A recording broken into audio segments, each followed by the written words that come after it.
Hi everybody, welcome to Unique Photo. We're here for the Sony a7R II launch party. I have Brian Smith, Sony Artisan and Pulitzer Prize winner here. We're going to talk about the camera today. So Brian, first I just wanted to talk a little bit about your work and the kind of things you photograph. So sure.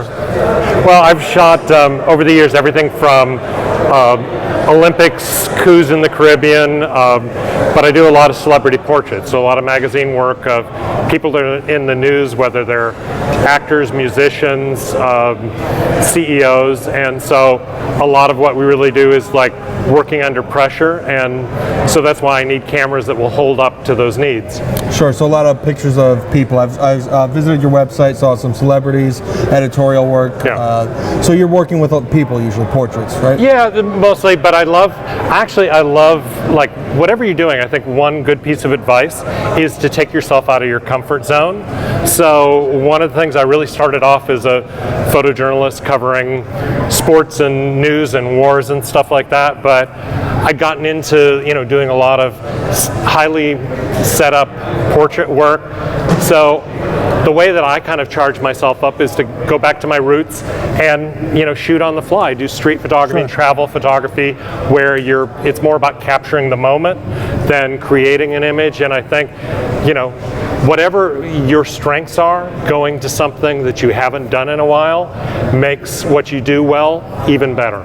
Sure, so you're wanting to be using a camera system that's versatile, right? Yeah, absolutely. And, I just want to say first that I've been in the industry for a while now. I've followed mirrorless from when it started, and I think this is the most important camera, the a7R II, probably in the past 10 years or so. It's really the most versatile camera. I've only had my hands on one for about a day now. You've had it for longer. So what I want to ask you first is, what's the biggest change from the previous A7 models and other mirrorless cameras that are out there now? Okay. Well, I mean, from other mirrors, what the A7 line has done that I really love is it's full frame. It's the only mirrorless line right now that is full frame. So I shoot with a lot of legacy glass, and if I'm shooting with a 21mm lens, I want to capture what a 21mm lens is designed for. Sure. So to me, that's why having full frame capture, it makes all the difference in the world. What's new and different of this one, for people that maybe are moving over from the previous A7R, which was, the A7R was really my workhorse camera. What this adds is the image stabilization found on the A7 Mark II that I know a lot of people, I've got an A7 Mark II and I really love that, but being able to do that with a high resolution camera is a combination that people really ask for. A lot of A7R users wanted a softer release, so it did add electronic front curtain shutter, and not only is it electronic front curtain shutter, but it's dampened from previous models, so they've actually doubled the shutter's usable life, and it's quieter and a softer release than ever been. And it's a before. carbon fiber shutter, right? I think if so. you say so. I have no idea what that's like. I think so, but I think that's part of it. We have a deal, like I don't tear the cameras apart and they don't tell me how to take pictures, but okay. Yeah, it seems like whatever a fair they deal, did, they right? really like dampened the shutter, so it's noticeably quieter than ever before.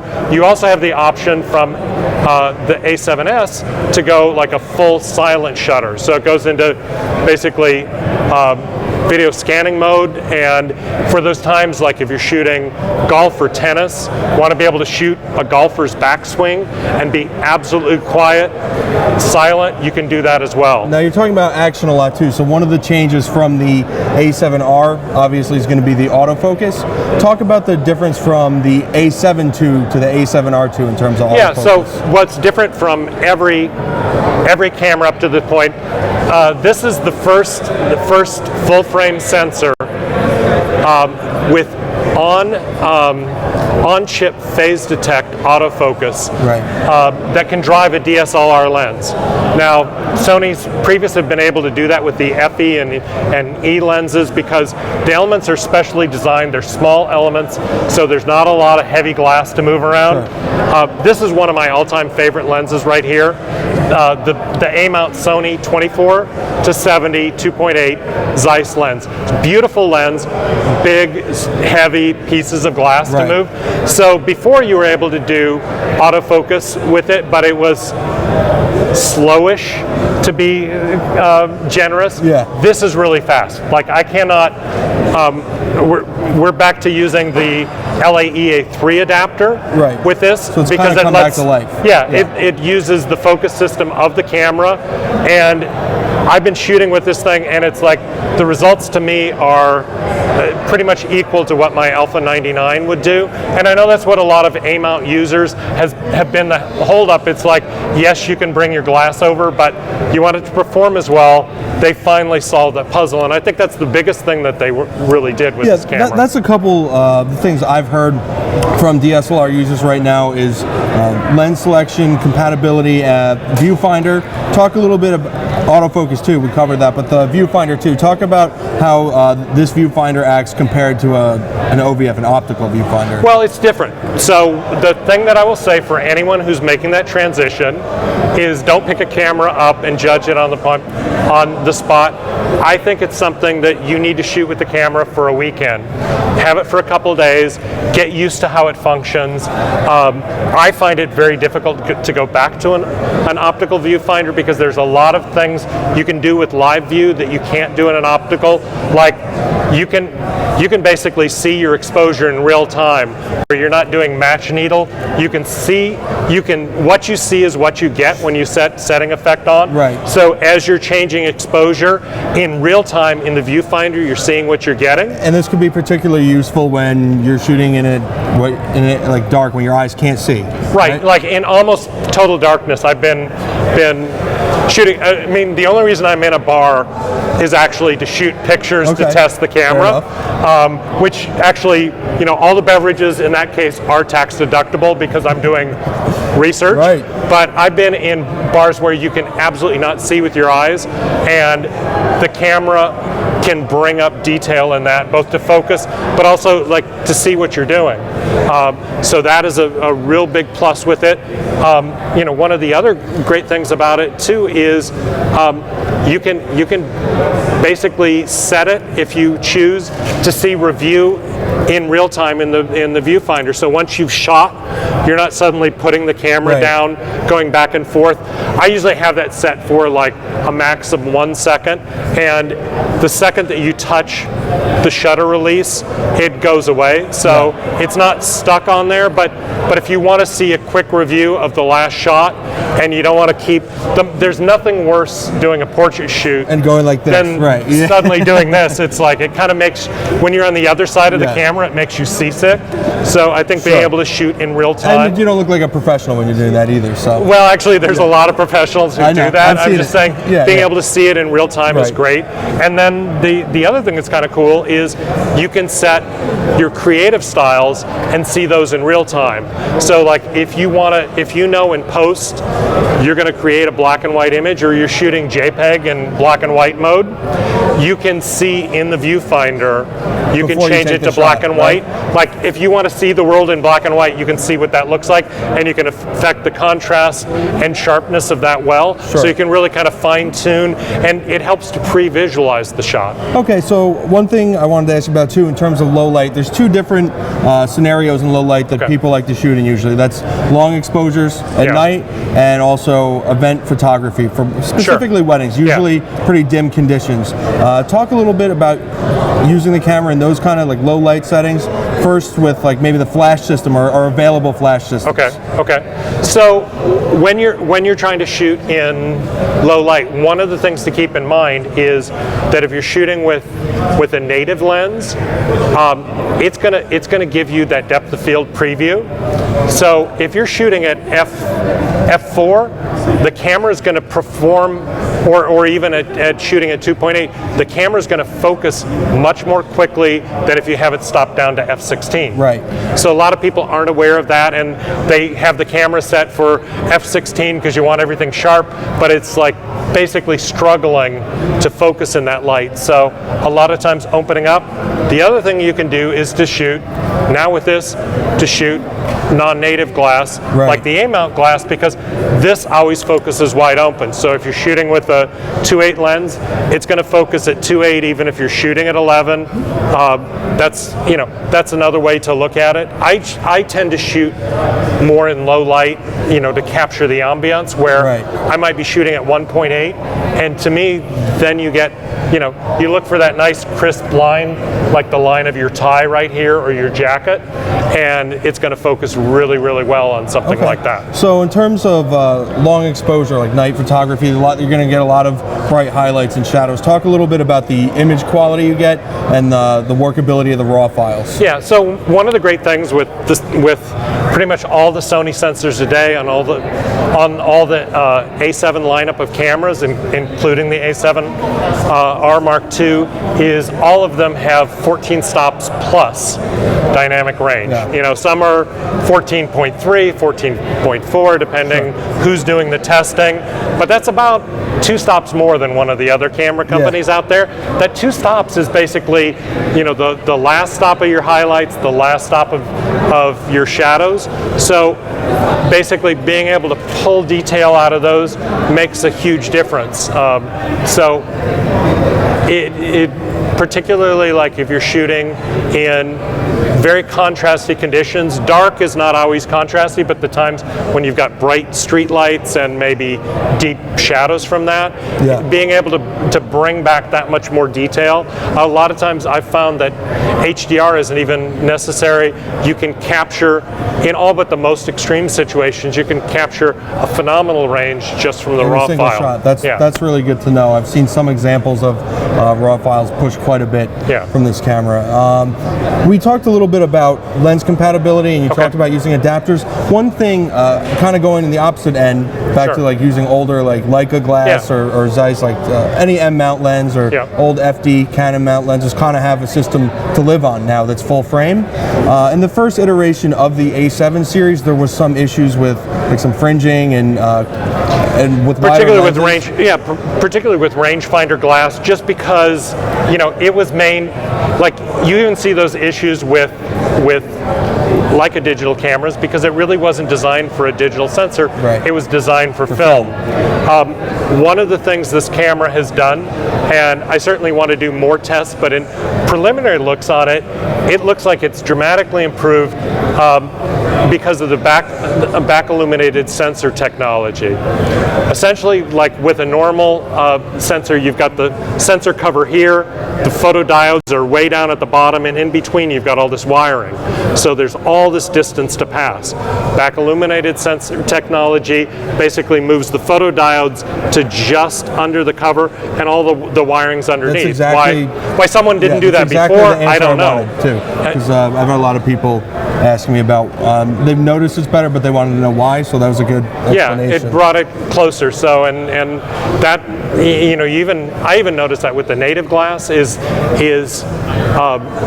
the A7R was like a monster when it came to resolution. It was a great camera for that. So I wasn't sure how much of a difference, you know, going from 36 to 42 megapixels was going to make. Yeah. And the files to me look absolutely amazing, and I think it's part of, you know, it's partly the extra megapixels, but I think more than that, it's moving that photodiode, you know, closer to the surface. Sure.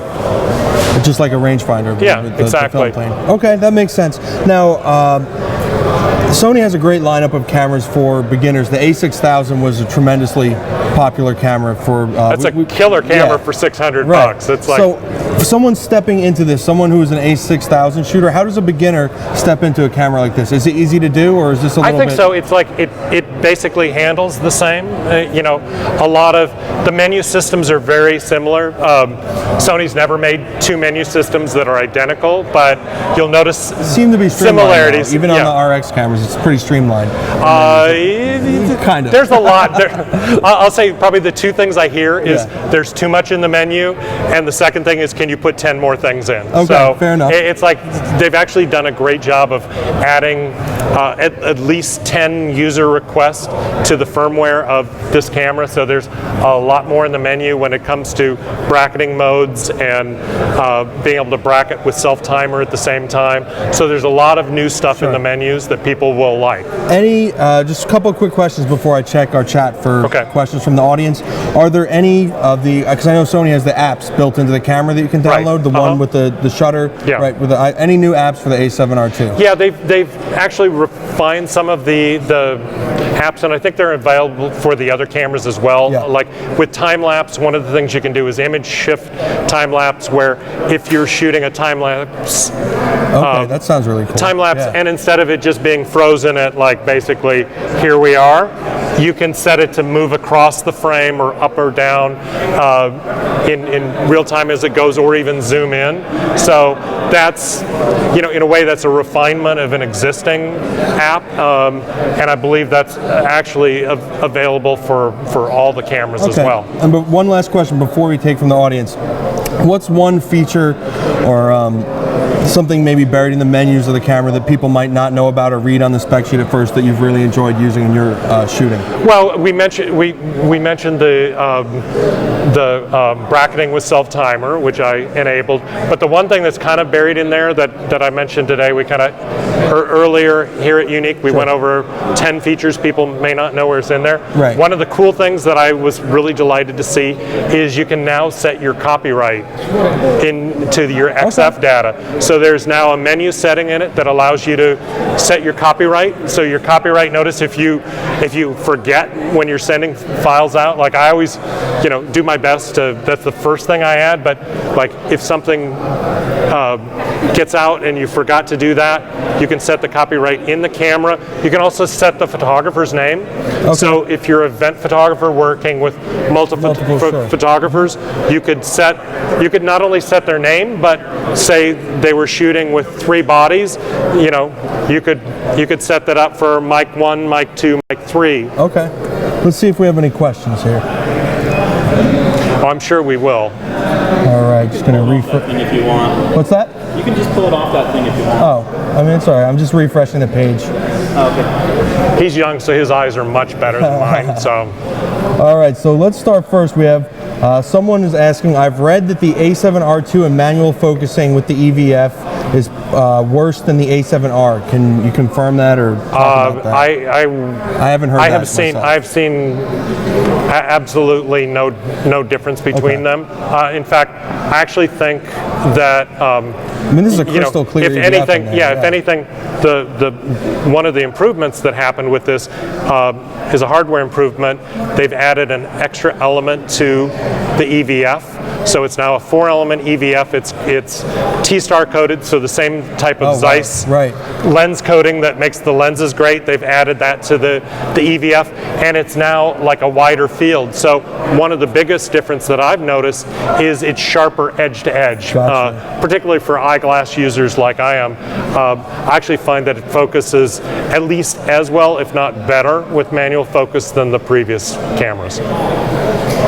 Okay, so another question. How is the autofocus speed with Canon lenses? And I can kind of answer that myself. I've seen it. It was with common lenses like the 24-70, it's lightning fast. Maybe you can speak a little bit more about it. And what adapter do you recommend? We've been using the Metabones, but if there's other ones, we'll probably bring them in too. Yeah, no, there's a couple that I like.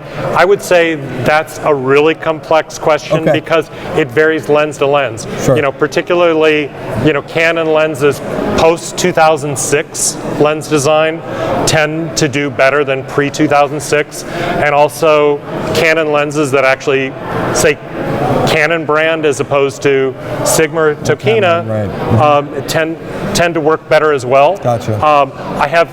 I actually tested almost every Canon lens in the market with the previous bodies. I want to do the same thing with these, but there's a test on my website showing the compatibility, and what I'm seeing is like pretty much if it focused with the previous bodies, it's going to focus much faster. In nothing that I've seen has a lens that wasn't compatible with autofocus suddenly done it. But the two that I like best is I like the Metabones Smart Adapter 4. Is that a photodiox as well? And photodiox. And both of these are really good. What I love about the Metabones Smart Adapter 4 is the firmware is updatable. And right now the current firmware 041 does an absolutely great job, particularly using image stabilized lenses on this. It works from Canon. From Canon. So if you're using image stabilized lenses on either the A7 Mark II or the A7R Mark II, you might want to spend the extra money on this. Sure. Otherwise, photodiox is like for $100 versus $400. Photodiox is a really great bang for the buck. And you're still getting body stabilization, right? Yeah. Okay. So next question is, Brian, you said you used the LAEA3 with your A7R II. Right. The 24-70 is fast focusing, but questioners read that the 70-400 G2 is slow and the image quality is poor with low contrast. Have you tested it with the 70-4? I have not tested it. I tested every lens I could get my hands on. Sure. Which I just actually got this production camera on Friday, so I didn't have all my glass with me. So I have tested the 70-300, and it focuses really fast. I've not tested the 70-400 for autofocus speed, so I'm absolutely going to test that and post the results next week. In terms of image quality, I would say that's very doubtful that you lose any image quality, because basically this is a hollow tube that is really nothing more than a spacer to put the lens at the right thing. That actually makes a lot of sense. I don't see how you're not going to lose any image could have quality been the lighting or any number of things. So this is a question you knew we were going to get asked. It's about the compression. It says, have you found the raw images? Says the compression. Sony seems to be getting better at it, but he wanted your opinion on it. I have not. I've probably shot with these cameras more than anyone, all 5 models, and I can't point to a single instance where there were compression artifacts. The Sony raw files are compressed, so are Canon. I have not found any instances, but I know people Some people want uncompressed. I have a feeling, I know Sony is looking into it, and I have a feeling if they actually brought it out, people would shoot with it for a weekend and not be able to see a difference. A lot bigger file, right? And yeah, you would have a much bigger file, and you'd want to come back. One thing I did notice is it looks like the compression is a little bit less. Okay. The file is actually slightly larger than the megapixel, meaning at 42.4 megapixels in this camera, the raw file is actually, they kind of vary slightly, but they're about 43 and a half. So they are now above that magic line that people were kind of freaked out of being smaller. Yeah, I mean, I've shot with the A7 series for a while too, and I found the raw files to be excellent. I feel like you might have to really torture the file to get you know, it there's probably a way to make any file fail, but what I will say is, like, the first time I shot with the A7R, I took it down to Haiti for 4 days. We had prints made of it that were 40 by 60, and in a couple of the biggest images, we printed 4 by 6 foot. Okay. And you know, when you're printing for photographers and you have a 4 by 6 foot image, the distance they look at the image is about this far in front of their face. I mean, that's so it's a very critical audience, and you know, believe me, I would have heard crap from my friends if there was anything wrong with it. Sure. And instead, it's like you can see, like, even under like an extreme condition like that, the files hold up beautifully. So that's why I'm saying, like, in reality, it's not. Yeah. Okay. Cool. Let's see here. Does the A7R II have a decent auto ISO implementation like the new RX100 IV? Yeah, they actually, that's one of the things that they've changed is now there is a setting, and a lot of users, I know you guys really have wanted this. I've never used the auto ISO, but I'm not an auto ISO, but those of you guys who love it, want it. And so now it is possible, not only are there 5 auto modes, that the standard, which conforms to what you had before, but there's now slow and slower, and then what people wanted, fast and faster. They're basically one-stop increments. So if the shutter speed before defaulted at a 60th, fast would go 1/125th, and faster, one stop faster. But it goes beyond that of basically every full shutter speed from 1/8000th of a second all the way down to 30 seconds can be user selected. Okay, that's so if you're shooting sports and you know you want to stop the action, freeze the action at a 500th of a second, personally I would do shutter priority at a 500th, but if you want to have it on program and lock it so it doesn't drop below a 500th, and it doesn't matter if you're shooting with a 24 or a 500, action is action. Right. You can select a 500th or 1,000th or whatever full shutter speed you want. And I guess that could be particularly useful too if you're shooting sports with like maybe clouds going in and out, so that the light is changing. Yeah, so it's like that's the time where I think it would make a difference. It's like where, you know, sometimes in full sunlight you might get up to 1,000th or 2,000th, but you want to be basically protected if the light drops, that it doesn't suddenly drop down to a 60th of a second. Just going to refresh again here. So that's a good answer. I'm sorry, you have a question or?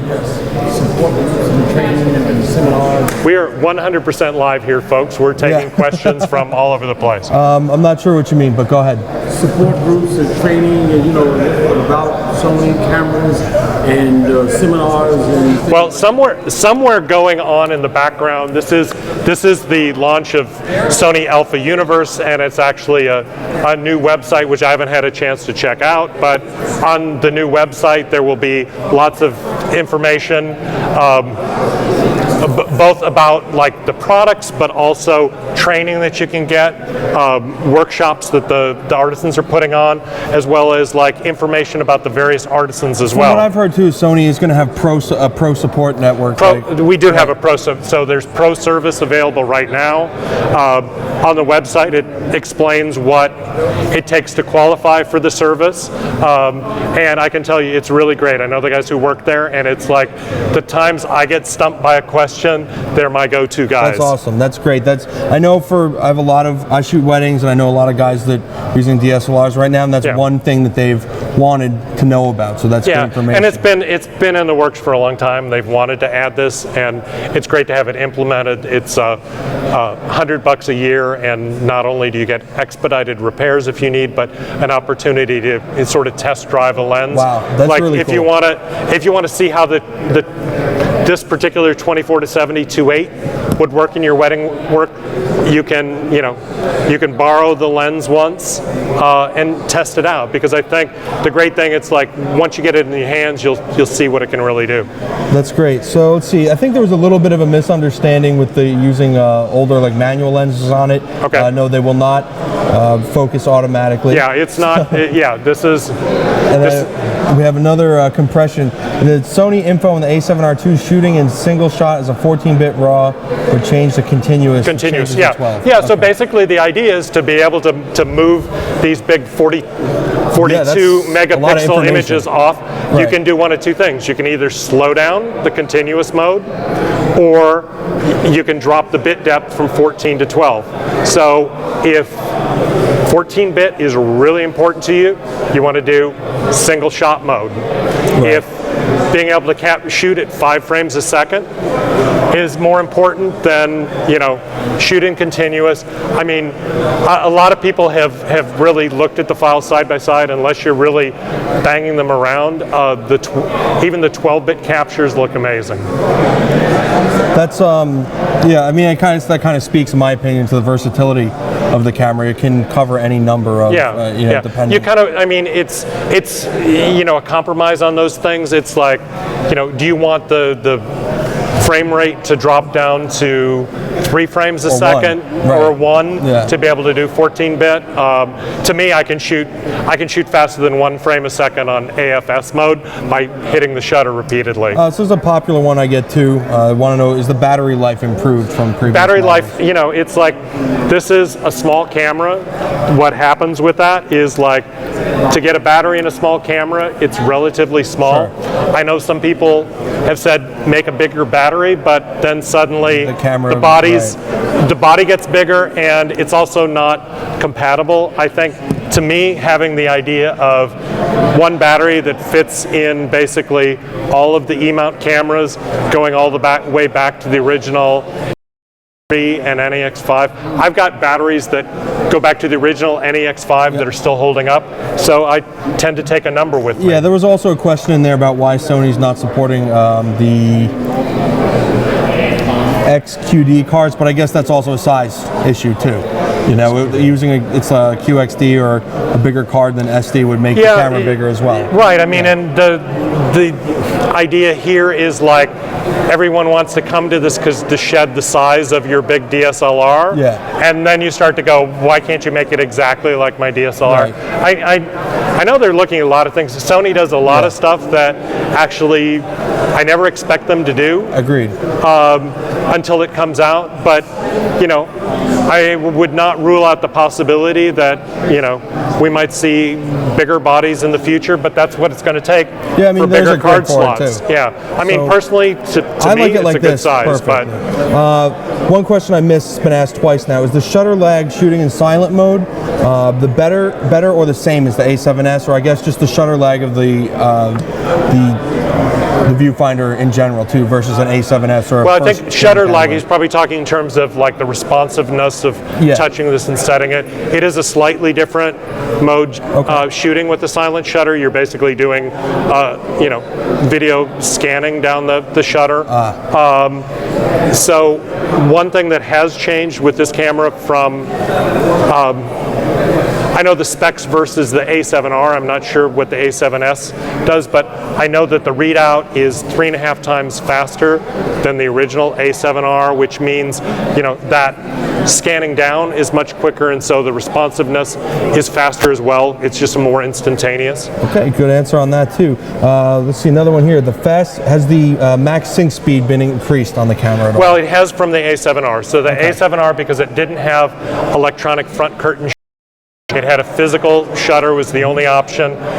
You can now, with EFS turned on, you can shoot at a 2/50th of a second with an on-camera speed light that makes the direct contact, or if you're using triggers like pocket wizards or impact triggers, they tend to have like a slight delay to them. Gotcha. So typically if you're using a pocket wizard, that usually drops at about 1/3 of a stop. So that, probably means a 200th of a second, just like every other A7 series camera. Okay, but you can still with like either a Photix or a Nissan, or if they have the option for a high-speed sync trigger. Right. So in addition to the Sony hot shoe flashes that will sync with HSS, you now have the option. Photix Metros Plus will allow high-speed sync, and the newest one on the market is the Nissan Air Commander with the DI700A flash, which will basically, even with the Air Commander, I've been able to trigger off-camera flash with high-speed sync up to an 8,000th of a second. One thing that I will say out there, because I know some of you guys are going to try it, when you start going to a 4,000th of a second and higher with HSS, turn off electronic front curtain shutter. Gotcha. And that's really pushing it, but yeah. Yeah, I mean, it's basically, that's the automatically powering it up. That's a case where you're better off going with the traditional, mechanical shutter when you're those really high speeds with HSS. Does the A7R II still have the crop mode at 1.5 and a faster continuous frame rate? It's got the crop. It's got the APS crop mode, which I think he's asking about. At the 1.5 crop. And I could imagine that could be if you're shooting sports or anything telephoto and you want to get. Yeah, I mean, it's basically that is the time when APS really could come in handy if you want to be able to, you're sort of lensed out. Yeah. Your max lens is a 400 millimeter, and you need a 600 millimeter. Then the 1.5. Shooting in that with the APS crop.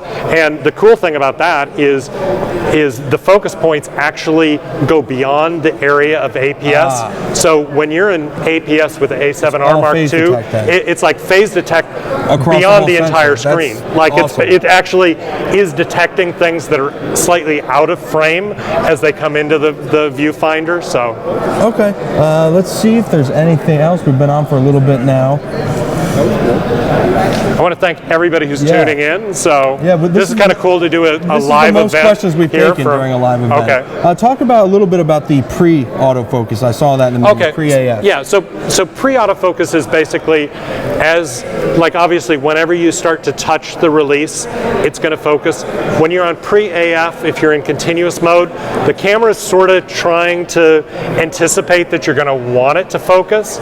So pre-AF is sort of almost like that always active if the camera's awake, whether you're touching it or not. Gotcha. Personally, my feeling, more though? Yeah, it's going to burn the battery, and it's also going to kind of be racking back and forth. I turn that setting off. It's an optional setting in the menu. I tend to turn that one off, and I want it to focus when I'm actually depressing the shutter. Back to the crop mode, is it 20 megapixels in the crop mode there? I believe it's 18. Because it's actually the math, even though it's like a 1.5 crop, it's actually the straight math across is full frame is 2.33 times larger than APS-C, or at least the Sony version of APS-C.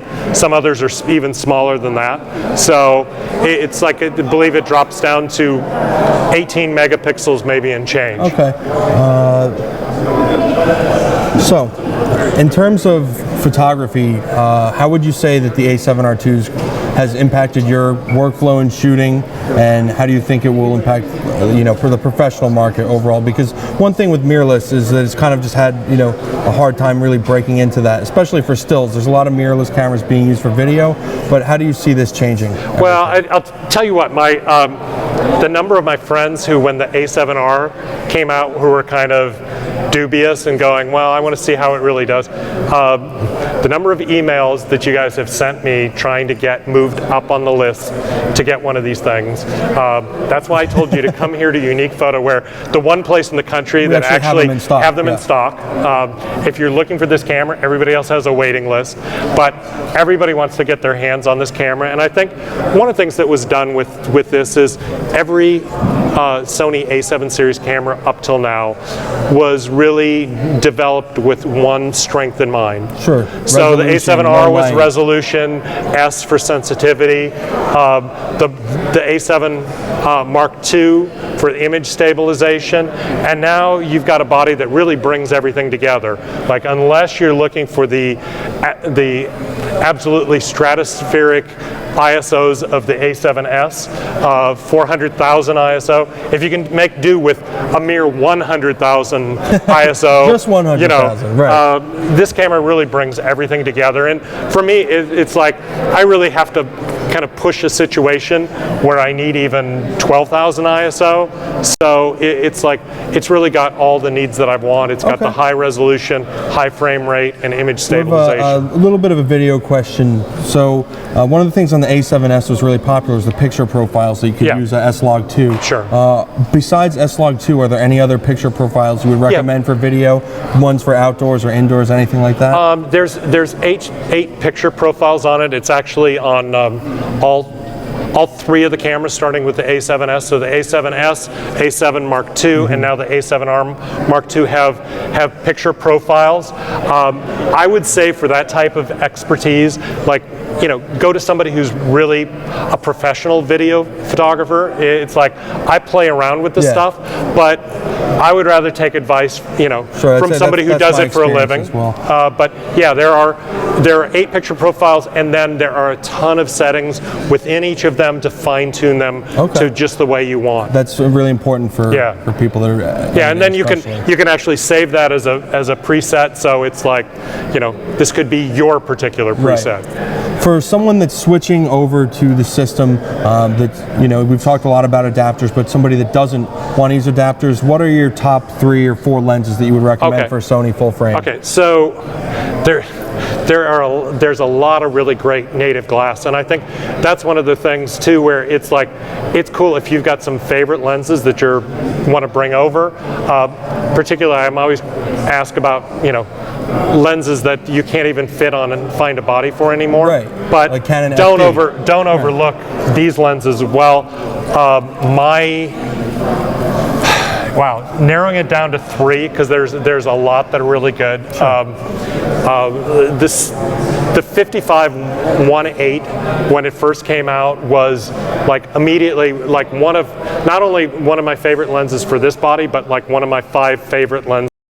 Time. Yeah, I have that glued to my A7S. Basically. Incredibly sharp. It's basically like the $1,000 version of the Zeiss, the $4,000 Zeiss Otis lens, right? Where it's like a hair of difference. Like the Otis wins, but it's like it's really close. And for the fast AF that you've got with it, as well as the relatively compact size compared to Otis is big, so the relative compact size, that's like my personal favorite prime.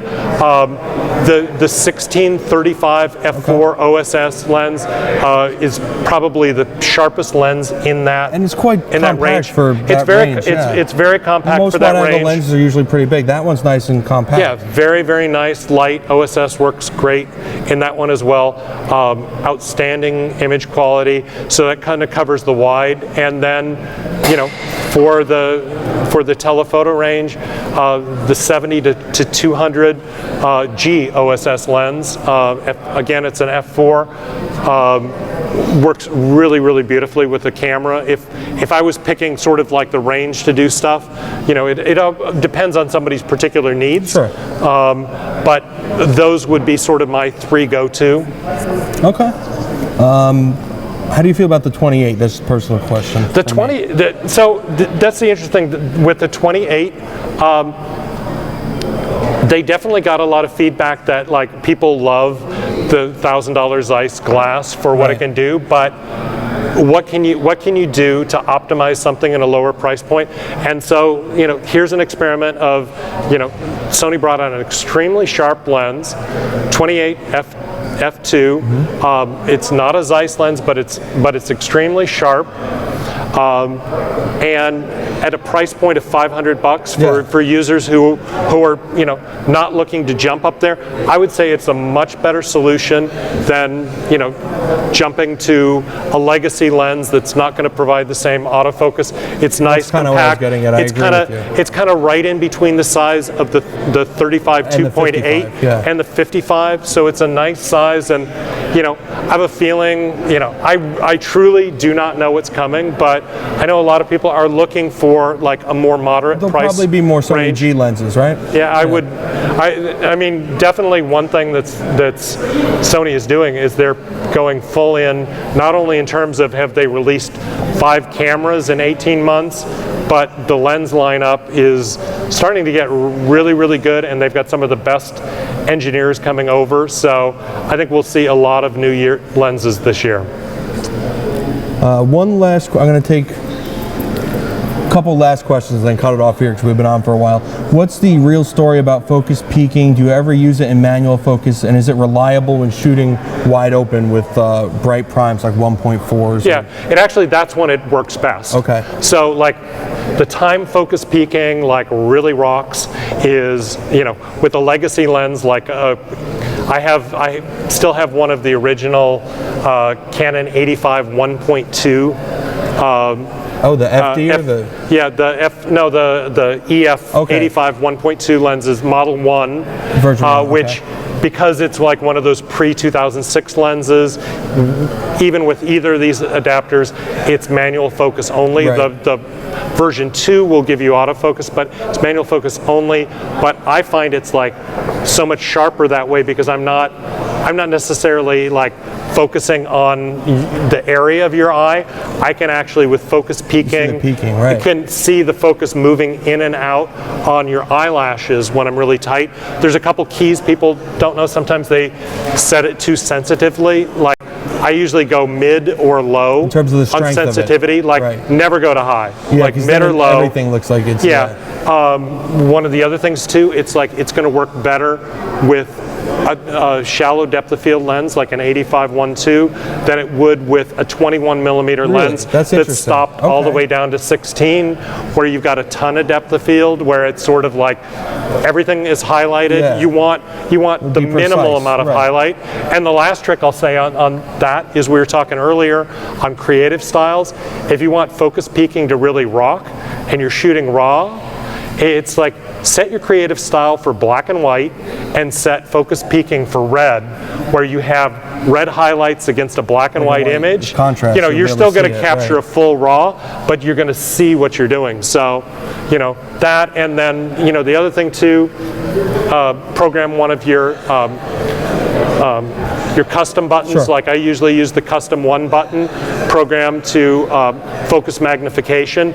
You can use the two of those things together, where you can use focus peaking to get 99% there, and you want to double check, hit the button and it zooms in. Okay, say one of our friends asked, perfect time for the Leica question. We did talk about that before. You can rewatch on our YouTube later. Last question is going to be, with the A7 Mark II, the 90 with the 90 macro, they're noticing that shooting in APS-C around f9 or f16 causes the AF system to hunt, but in AFS it works better. Does the A7R have this better? Is it better on that versus the A7 II?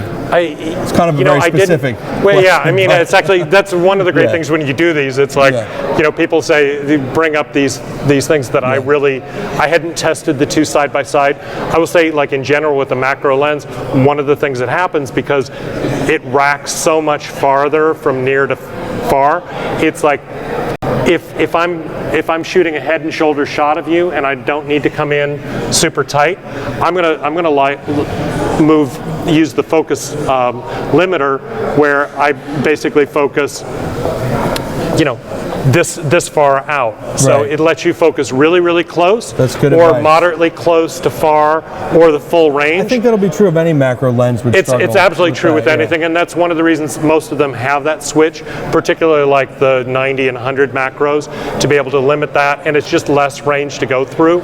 But I hadn't specifically looked. I tend to be an AFS guy, but I haven't tried it in AFC, so I will. Okay, let's see. I missed the focus peaking advice. He recommended using the mid level of sensitivity for focus peaking and to shoot raw. And if you're shooting, put a black and white creative style on, you'll have red against black and make the contrast very apparent to see for manual focusing. Yeah, you always want to go with something with the most contrast. You don't want to use white in a snowstorm, and you don't want to use red Right. on a fire truck. Can you charge the camera with battery pack, but still taking video? So can you shoot with it plugged in? I don't believe you I don't can, think but there's so either. but there are actually a lot of there's a lot of external battery packs. I was actually Sure. just about to post something on the blog of about a $190 external battery pack that will run the camera all day long Oh, for wow. somebody with that type of specific need. I would say that's a better option than charging at the same time. If you want to charge at the same time, maybe the solution, if you're going to be plugged in anyway, is to use the AC adapter. Okay. So you can replace the battery with an AC adapter, and you could shoot from now till the end of time. All right, Brian, that was a marathon. Thank you. Really appreciate it. Anything Thanks, guys. you want to add, and you want to plug your website too so people can check out your posts about the camera? Yeah. So check out briansmith.com. I post stuff as whenever something new comes up on the blog, so we've got some reviews, and I've got a new book coming out from Peach Pit, Sony A7 series. This relates to all 5 cameras, so we actually did include the A7R Mark II in Nice. it. That's available either through Peach Pit or Amazon, or you can find it on my website if you forgot what I was talking about. All right, guys, you can check us out on social media. It's at Unique Photo across all platforms. We're also on Facebook. We're going to be posting this video on our YouTube. I want to thank Sony for bringing Brian here today. And I want to thank our friends at Sony Alpha Rumors too for plugging this event all week. Thanks, guys. Have a good night. Thanks a lot. Thanks, Brian. All right. Appreciate it. Thank Good you. job.